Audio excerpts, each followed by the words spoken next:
भोजीपुरा विधानसभा क्षेत्र में भारतीय जनता पार्टी के वरिष्ठ नेता शिवमंगल राठौर की सक्रियता लगातार चर्चा का विषय बनी हुई है। वर्ष 2027 के विधानसभा चुनाव को लेकर उन्होंने अभी से पूरी ताकत के साथ जनसंपर्क अभियान तेज कर दिया है। क्षेत्र के गांव-गांव और कस्बों में पहुंचकर वे लोगों से संवाद स्थापित कर रहे हैं और केंद्र व प्रदेश सरकार की जन कल्याणकारी योजनाओं और विकास कार्यों को जन जन तक पहुंचाने का कार्य कर रहे हैं। भाजपा नेता शिवमंगल राठौर को भोजीपुरा विधानसभा क्षेत्र में भाजपा के मजबूत और लोकप्रिय चेहरे के रूप में देखा जा रहा है। पार्टी कार्यकर्ताओं के बीच उनकी सक्रियता और संगठन के प्रति समर्पण को लेकर विशेष उत्साह दिखाई दे रहा है। क्षेत्रीय जनता के बीच लगातार मौजूदगी, सरल व्यवहार और विकास को लेकर उनकी सोच ने उन्हें लोगों की पसंद बना दिया है। भाजपा नेता शिवमंगल राठौर के अनुसार वह एक बार फिर भोजीपुरा विधानसभा से चुनाव लड़ने की पूरी तैयारी में जुटे हुए हैं। वे लगातार जनता के बीच रहकर उनकी समस्याएं सुन रहे हैं और समाधान के लिए प्रयासरत हैं। यही कारण है कि क्षेत्र में उनकी लोकप्रियता लगातार बढ़ती जा रही है। राजनीतिक जानकारों का मानना है कि यदि भाजपा नेतृत्व भोजीपुरा विधानसभा से शिवमंगल राठौर पर भरोसा जताता है तो वे पार्टी के लिए एक मजबूत और प्रभावशाली उम्मीदवार साबित हो सकते हैं। क्षेत्र में युवाओं, बुद्धिजीवियों और पार्टी समर्थकों के बीच भी उन्हें अच्छा समर्थन मिल रहा है।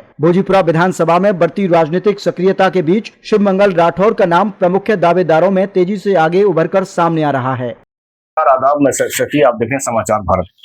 आज हम मौजूद हैं बरेली के विधानसभा भोजीपुरा में और हमारे साथ यहाँ मौजूद हैं बड़े ही कद्दावर नेता भारतीय जनता पार्टी के शिवमंगल राठौर साहब। काफी लंबे समय से ये सक्रिय हैं भोजीपुरा विधानसभा में और पिछली बार भी टिकट की दावेदारी की थी और इस बार फिर से चुनाव मैदान में ये उतरे हुए हैं। किस तरह की तैयारी है, थोड़ा इनसे जान लेते हैं। राठौर साहब, बहुत बहुत स्वागत है समाचार भारत में। बहुत बहुत धन्यवाद आपका भाई साहब, आपके समाचार पत्र भारत के लिए आपने एक अमूल्य समय निकालकर और मेरे घर आकर मेरा इंटरव्यू लेने के लिए आया। मैं इंटरव्यू देने के बहुत ज्यादा योग्य तो नहीं हूं, लेकिन आपके आग्रह पर मैं दो शब्द कहूंगा कि जो आपके चैनल के माध्यम से जनता तक और सरकार तक, प्रदेश और देश की सरकार तक ये मैसेज चला जाए।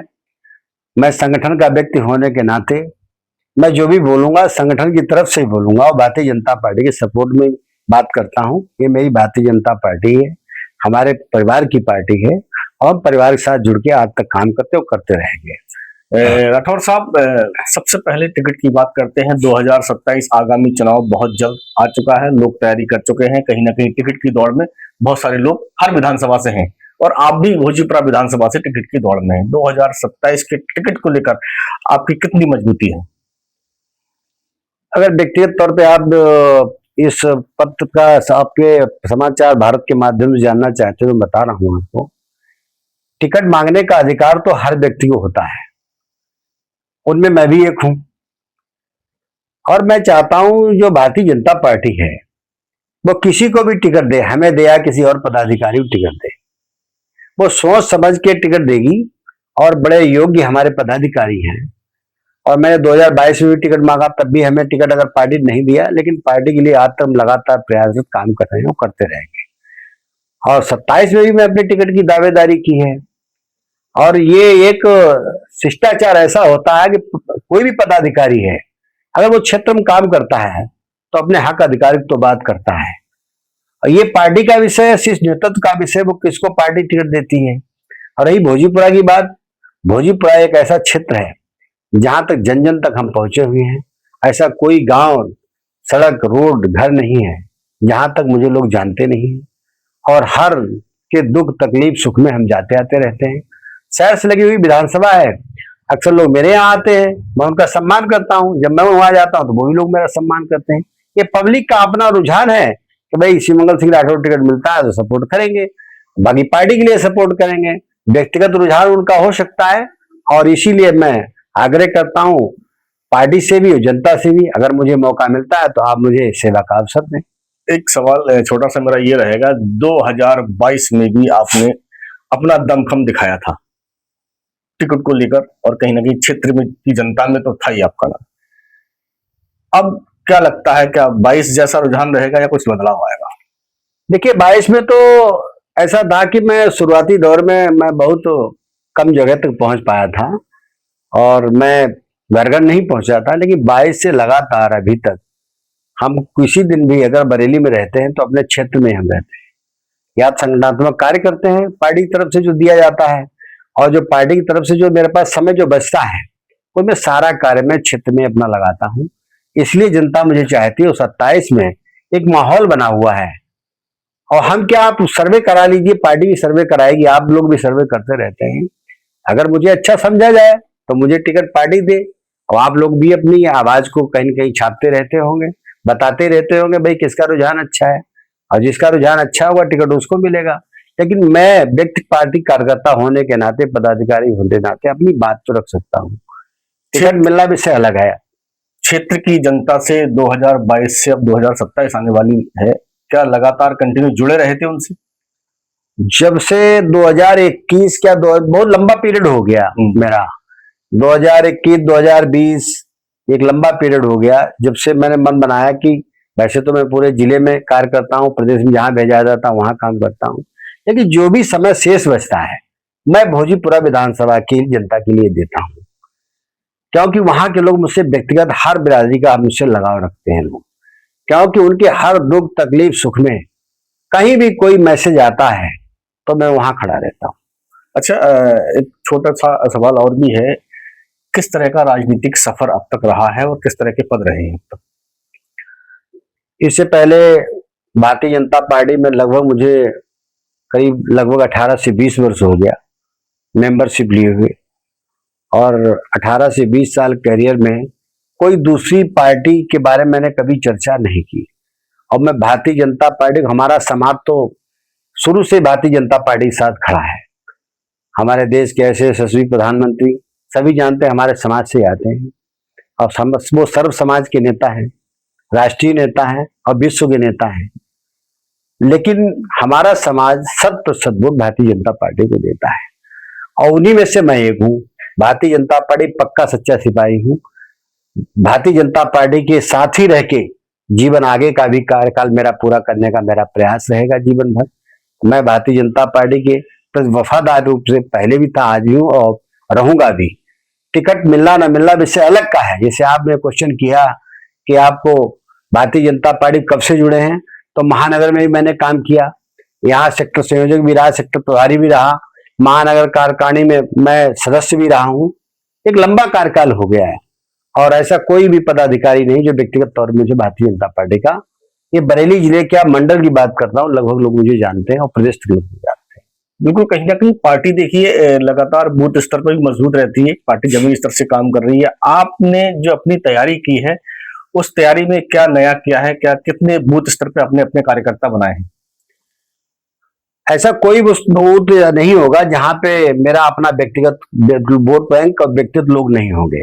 पार्टी का तो वोट है ही है, उसके साथ व्यक्तिगत भी लोग मुझसे जुड़े हुए हैं, और पार्टी का वोट तो होता ही है। भारतीय जनता पार्टी एक पन्ना प्रमुख तक कार्य कर रही है, और मैंने उस क्षेत्र में काम भी किया है, तो व्यक्तिगत लोग भी मुझसे जुड़े हैं पार्टी के साथ साथ।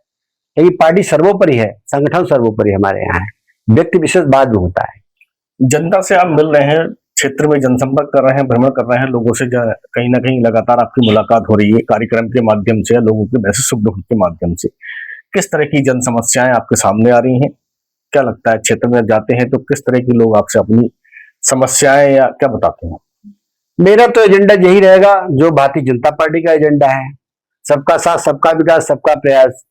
ऐसे प्रदेश के मुखिया आदरणीय योगी आदित्यनाथ जी, जिनके बारे में जो चर्चा की जाए वो कम है। 2017 से पहले उत्तर प्रदेश का जंगल राज था, ये सब खत्म करने का काम भारतीय जनता पार्टी ने किया आदरणीय योगी जी के नेतृत्व में। और देश के मुखिया ऐसे आदरणीय प्रधानमंत्री मोदी जी के मार्गदर्शन में उत्तर प्रदेश का इतना 17 के बाद जो विकास हुआ, पहले भ्रष्टाचार न जाने कितने ऐसे आरोपों से सरकारें घिरी रहती थी, लेकिन हमारी भारतीय जनता पार्टी आज जो कार्य कर रही है, भ्रष्टाचार मुक्त, दंगा मुक्त, और क्या क्या बताएं आपको, ये तो आप भी जानते हो। न जाने कितने जमीनों कब्जे लोग हुआ करते, माँ बहन की बड़ी स्थितियां खराब थी, रात में निकल नहीं पाती थी, ये सब में सुधार लाने का काम किया हमारे ऐसे देश के प्रधानमंत्री और ऐसे प्रदेश के मुखिया आदरणीय योगी आदित्यनाथ के नेतृत्व में। सरकार दूसरी बार चल रही है, 2-0 सरकार चल रही है, और डबल इंजन सरकार चल रही है, और जितना विकास सरकार में हुआ इससे पहले कभी नहीं हुआ। क्या लगता है सरकार की जो योजनाएं हैं आप क्षेत्र में भ्रमण कर रहे हैं, क्या जन जन तक पहुंच चुकी हैं अब तक? लगभग पहुंच चुकी है, जो नहीं पहुंची है वो भी पहुंचने वाली है। और हमारा एजेंडा जो मैं अभी आपने क्वेश्चन किया, मैं उस पर बताना चाहता हूं कि जो मूलभूत सुविधाएं हैं, जैसे शिक्षा है, शिक्षा के क्षेत्र में भोजपुरा विधानसभा में जो भी कुछ बचा हुआ शेष कार्य है, जैसे डिग्री कॉलेज है, बीटेक एमटेक या इंजीनियरिंग कॉलेज है, इस प्रकार की योजना सरकार के माध्यम से लाने का हम काम करेंगे। इसी प्रकार से जैसे आपके मेडिकल विभाग है, अभी अभी बार बार अखबारों में आप पढ़ते रहते होंगे, एक यहाँ बात बरेली जिले में एम्स की लगातार डिमांड उठ रही है। मैं चाहता हूं अगर मुझे मौका मिला और संगठन नाते मौका भी नहीं मिलेगा तब भी मैं उसके लिए भोजपुरा विधानसभा में एम्स जैसी संस्था को लाने का या दिलवाने के लिए हम पूरा प्रयास करेंगे। और प्रदेश और देश सरकार से भी मैं अपनी बात रखूंगा अगर मुझे मौका मिला। और अगर मुझे टिकट मिलता है तो बहुत सारा अधिकार ये जनपद का होता है, वो अपनी व्यक्ति विशेष बात हर जगह वो रख सकता है। कहीं ना कहीं पार्टी ने अगर विश्वास जताया और टिकट दिया तो मेन प्राथमिकताएं क्या हैं आपके क्षेत्र को लेकर? क्षेत्र में मेन प्राथमिकता जैसे जिस प्रकार से सरकार के माध्यम से कार्य सब लोग चल रहे हैं, जैसे मेडिकल डिपार्टमेंट हो गया, जैसे शिक्षा विभाग हो गया, रोजगार मिले बेरोजगारों का, उनका उज्जवल भविष्य बने। जैसे हमारे भोजपुरा विधानसभा में कोई स्टेडियम नहीं है, मैं सोच रहा हूँ एक आधुनिक स्टेडियम का रूप भोजपुरा विधानसभा में कहीं आए, इससे हमारे जो बच्चे हैं उनका उज्जवल भविष्य बने और देश का वो नाम रोशन करें, प्रदेश का नाम रोशन करें इस जिले से जाकर। जैसे कुछ सड़क सुरक्षा व्यवस्था है, वो लगातार हमारी सरकार प्रयासरत है, काम कर रही है। कुछ चीजें शेष अगर रह गई हैं उनको अच्छा करने का हम काम करेंगे, चाहे बेरोजगारी हो, चाहे शिक्षा हो, चाहे स्वास्थ्य विभाग हो, इन सब पे मैं ज्यादा से ज्यादा कोशिश ये करूंगा। जो भी बचे हुए शेष कार्य हैं, अगर मौका मिलता है संगठन नाते या मुझे टिकट मिलता है, अगर भी मौका मिलता है तो मैं पूरा प्रयास करूंगा, इन सब चीजों में सुधार लाने का काम करूंगा, एक भोजपुरा विधानसभा के क्षेत्र को आगे बढ़ाने का काम। क्या कहेंगे आप चैनल के माध्यम से क्षेत्र की जनता से 2027 के चुनाव को लेकर आप अपने लिए कुछ कहना चाहेंगे? मैं तो यही कहूंगा, संगठन नाते जो भी मुझे पद या दायित्व दिया गया, आज भी पूर्ण रूप से मैं निर्वहन कर रहा हूं और कल भी जो मिलेगा वो भी मैं निर्वहन करूंगा। और बराबर ये कहता हूं, टिकट किसी को भी मिले, ये पब्लिक का रुझान जिसके प्रति होगा, हमारी प्रदेश की सरकार और हमारी देश की सरकार उस पर निर्णय लेगी वो किसको टिकट देती है। लेकिन एक बार मैं इसमें और भी जोड़ संबंध करना चाहता हूं कि जितने लोग प्रत्याशी वहां पर होंगे उसका सर्वे कराती है हमारी भारतीय जनता पार्टी। जो अच्छा प्रत्याशी होता है उसी के बारे में टिकट देके उसको आगे बढ़ाने का काम करती है। और रही बात जनता की, जनता जिसको चाहेगी उसकी आवाज उठाएगी, उसको टिकट मिलेगा। भारतीय जनता पार्टी के साथ कल भी थे, आज भी हो, कल भी रहेंगे। हम जो संगठन का दायित्व मिलेगा पूर्ण रूप से उसका निर्वहन करेंगे। हम भारतीय जनता पार्टी के अच्छे सिपाही होने के नाते मैं जीवन भर संकल्प लेता हूं, मैं भारतीय जनता के पार्टी के हित में काम करूंगा। माननीय प्रधानमंत्री जी के नेतृत्व में जो बंगाल में एक पूर्ण बहुमत से